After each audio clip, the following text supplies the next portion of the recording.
Ano nga, kaya bet kamo. Amat yun na yun. Dito sa biro manabit ng kawayan. Dalang ba? Puputin mo natin doon. Saan kami? Pag-ikuha may kawayan. Hop.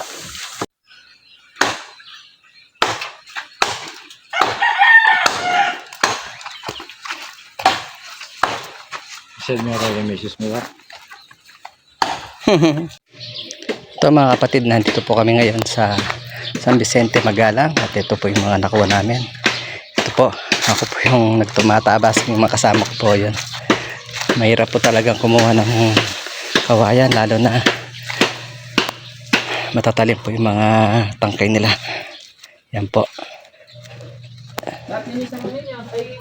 Linisin ko? Oo, sandali lang. Ayan ang ano mo, ganaro lang. Oo. Gano'n po kalaki yan.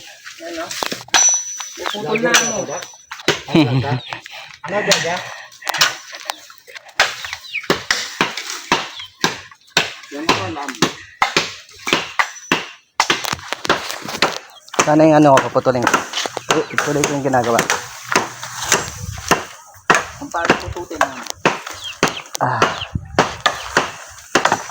Gagamitin po namin sa Paano pututin mo? papagawa po kami ng ano, kulungan ng mga bibi.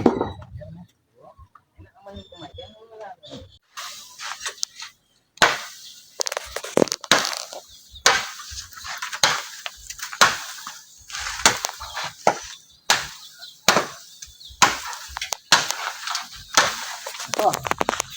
Isa sa mga ano, puputol na rin. Pwede na gunting ang gagamitin ko. Itak na lang.